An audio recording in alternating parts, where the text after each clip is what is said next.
Hi, I'm Ryan Szymanski, curator for Battleship New Jersey Museum and Memorial, and this is our third installment of Watch It Wednesday. We found about 3 hours of footage made by somebody at the Bremerton Navy Yard when they were going through this ship, probably in 1999, before the ship was turned over from the Navy to the state of New Jersey to be turned into a museum. So this shows the condition of the vessel before the museum got it. And it's been really interesting so far watching primarily the officers' wardroom and a number of the officers' staterooms on the main deck, O1 and O2 levels forward. And where it left off last time had us just prior to entering the Combat Engagement Center. So we're going to pick up exactly where we left off. We're going to go through about 15 minutes of footage, and then we'll call it for this week and see the rest in future installments. There are links to our previous two videos down in the comment section down below if you want to get caught up to this point. And a slight content warning here. The camera is a 90s era camera. It's not one of our cameras, and it's like one of those shoulder-mounted ones. So as the guy moves around the ship and pans around the room, it looks like the Blair Witch Project. So, if you start to feel seasick, like I sometimes do during these videos, pause it and come back later. Let's get started here. All right, so this is SSES, where a lot of the, look at all these gutted racks. So this is where a lot of specially compartmentalized information or SCIF would be. Ship's company would not generally be allowed in here. When we were sailing around the Sea of Oshkosh, this is where interpreters and other signals intelligence people, SIG-INT, would have been. Well, there's a teletype machine. So this space hasn't changed too much.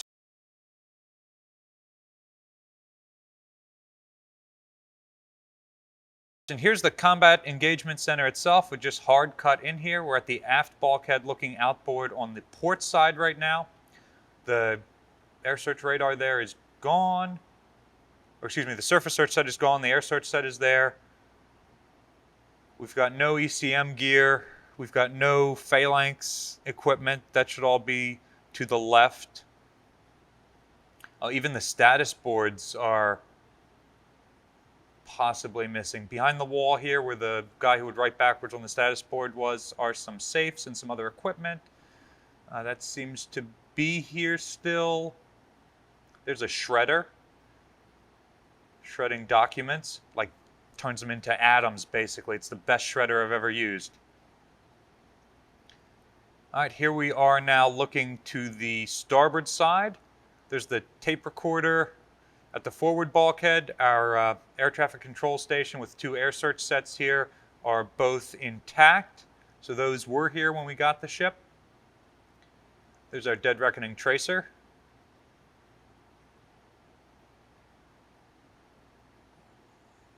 This room's pretty empty. This would have been for the Admiral's staff to sort of sit and observe what's happening in CEC.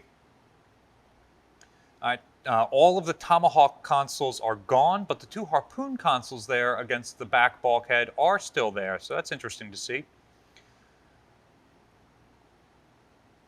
Status board is there. Those televisions are there. They are still in the room. In fact, we've gotten two of them turned on very recently. One of our radio club volunteers, Ron, got them activated within the last couple of weeks. All right, so we've left CEC and we are now in the bathroom that is more or less amidships aft of that.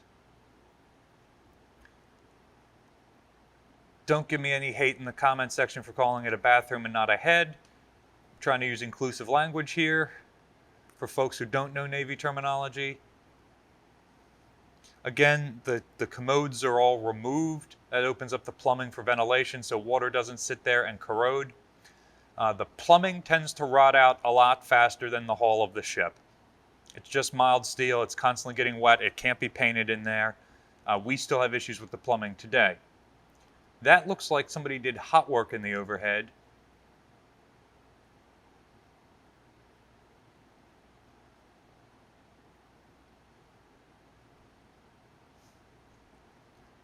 When you weld, it heats the steel up so much that the paint on the other side will often catch fire or melt off. These are all flag officer staterooms. So if we had an admiral and staff on board, they would be used. Otherwise, they were normally vacant. You're seeing some water damage on the tiles here, which we've seen a lot of in the previous video. And that was a known issue that we have since corrected by basically ripping up the wood and welding a complete doubler plate over the entire O3 deck. The entire forward superstructure O3 deck was rotted out because the wood had rotted.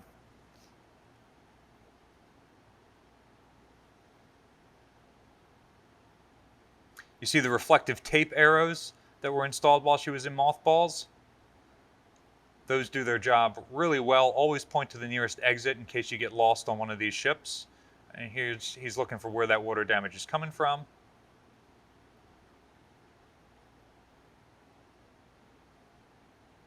That's the base of the flag bags on the port side. So where all the signal flags are stored is actually indented into the deck so they can drape down there and air out. There's a stool that's up there so the signalman can stand on the stool and basically bend over at the waist into the flag bag to pull out the flags he needs, which are all individually clipped by letter, number, or other designation.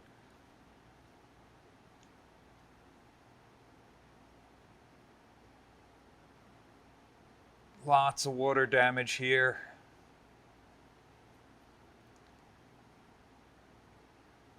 More staterooms. In the last video, I was wondering if we were going to see every single one or just a couple of examples, and so far it seems like we've hit every single one. More water damage in the overhead. This was a huge maintenance issue for the museum to tackle.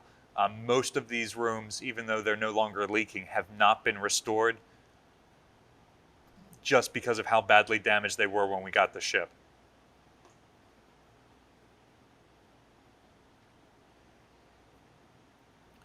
Another stateroom up there. We're probably still on the O2 level. They're not showing the part of the bullseye that would tell me. These new beds were added in the 80s, and you can see they block the porthole so they can't be opened anymore. So the battle ports are just permanently closed. Notice that the quick-acting watertight door is wired in place. You're going to see that with all the doors on the ship except for one that's used for entrances for inspections and things like that. There's our reflective arrows again, and some more water damage on the tile.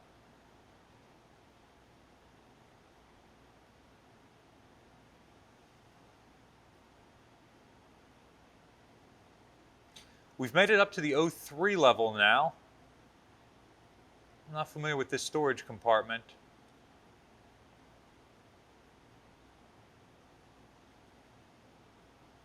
It's really interesting what this guy lingers on and what he flashes by really quickly.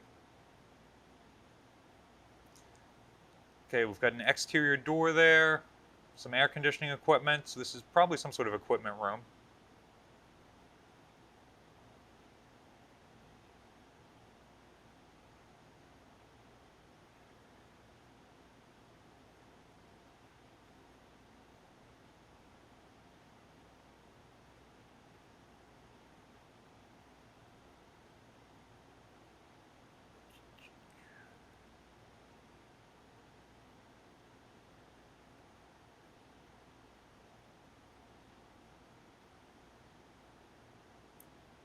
Okay, we're in the ladderway.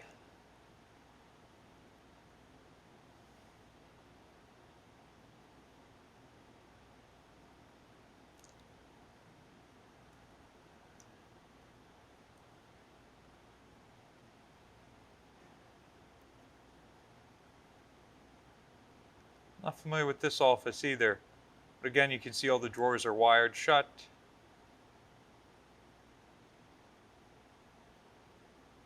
Oh shoot, somehow we've gotten up to the O10 level? Is that what that bullseye said?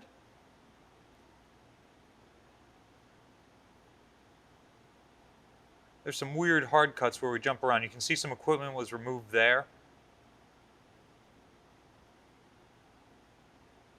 Had some plumbing to it, so it might have been air conditioning, or that might have been cooling water for something else.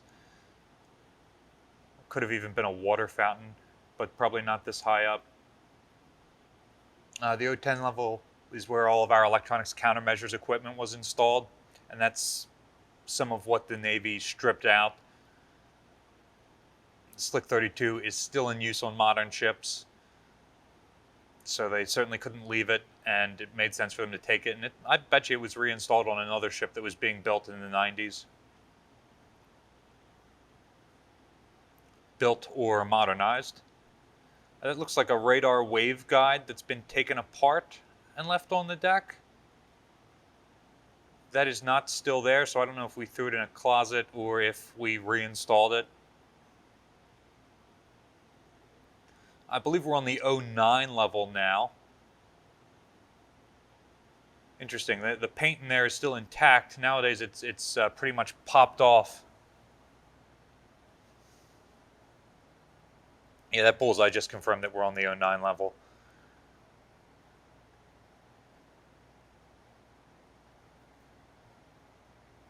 That's an interesting bullseye. That one I don't think is still there. It does not have full-size stenciling on it.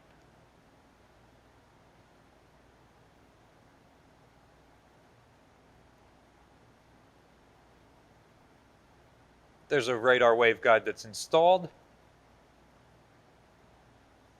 Exterior door here.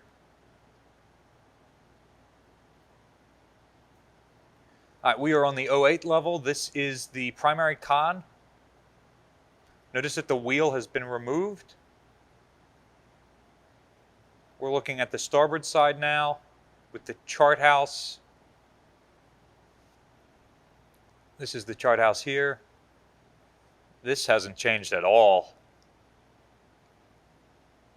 This has never been on the tour route before, so it hasn't been painted. You can see there's a bunch of primer there, and that is still splotchy to this day. This is the aft part of the O8 level. It's a meteorological office now. It was originally a second captain's at sea cabin in case they were conning the ship from up here.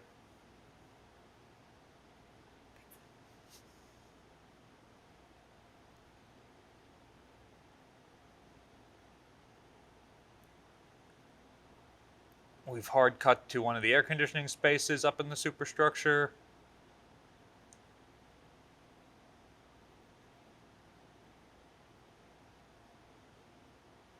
And I think we're on the O7 level now. I think I recognize that scuttle in the deck.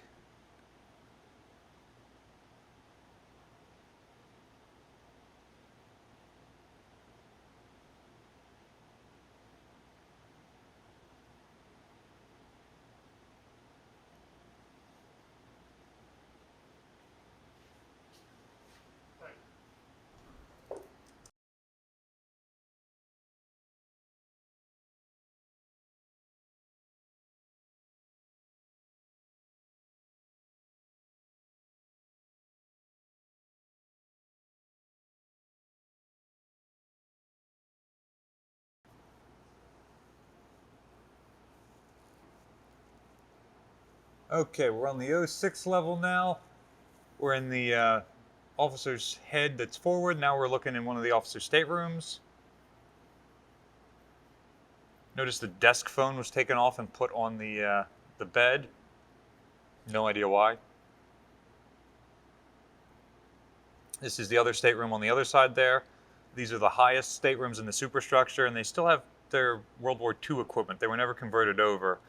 So I suspect they weren't much used in the 80s.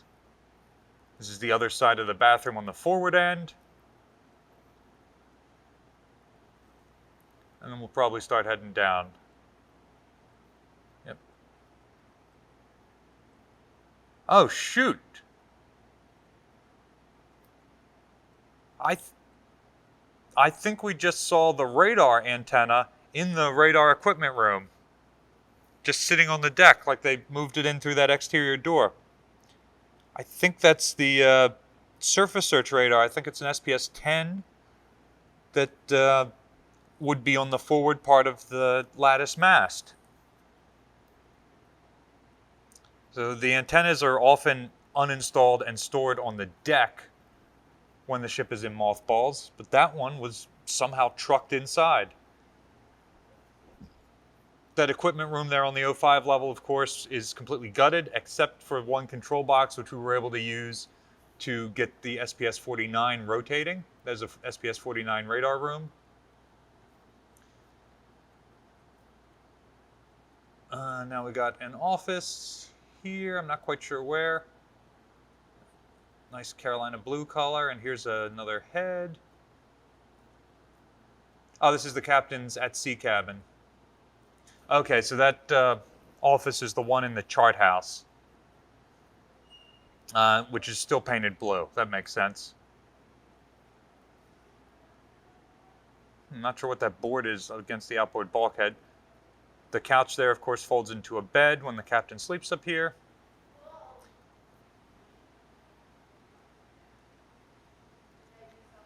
This hole cut out of the bulkhead with the plate wired there, I think it was just to access this space on the outside so they could dehumidify that as well. Dehumidify. Tired after the overnight last night. Here's another light locker, and we're going into the chart house.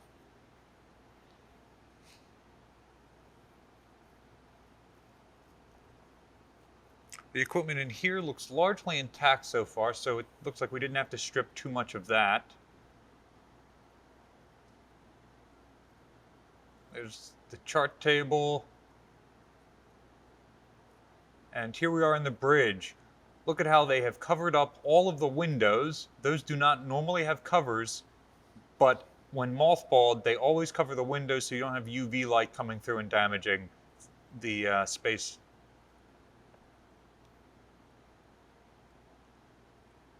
Wow. Everything looks completely intact so far. I'm surprised none of these parts were stripped off. But we've got all of our phones. Looks like all the equipment is there.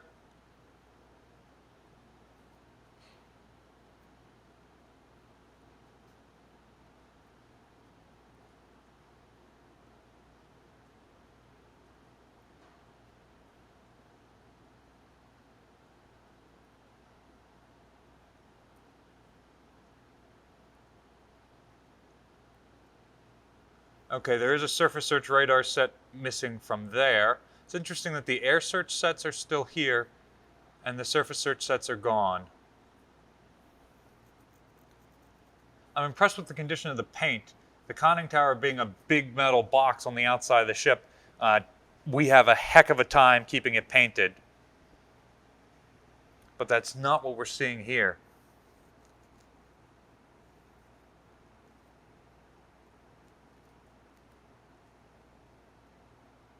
All right, forward edge of the bridge. Okay, the captain's chair is missing. Whatever piece of equipment was up here is missing, so that's more radar repeaters and other things that we've been able to recover.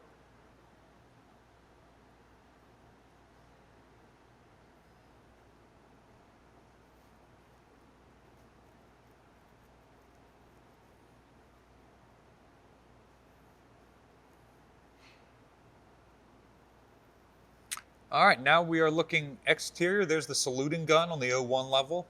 Notice it is rotated to point aft instead of outboard. Might just be so the tug could come alongside without that barrel sticking out. Notice the 5-inch gun, which is the barrel on the right upper part of the screen, is also pointed fore and aft instead of outboard. These are all the life raft racks. All right, so this one was cool. We finally got to see SSES, CEC, and the bridge. And those spaces had more equipment left than I was expecting to see.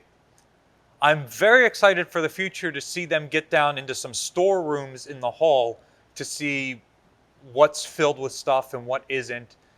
And I can't wait to get to that next week.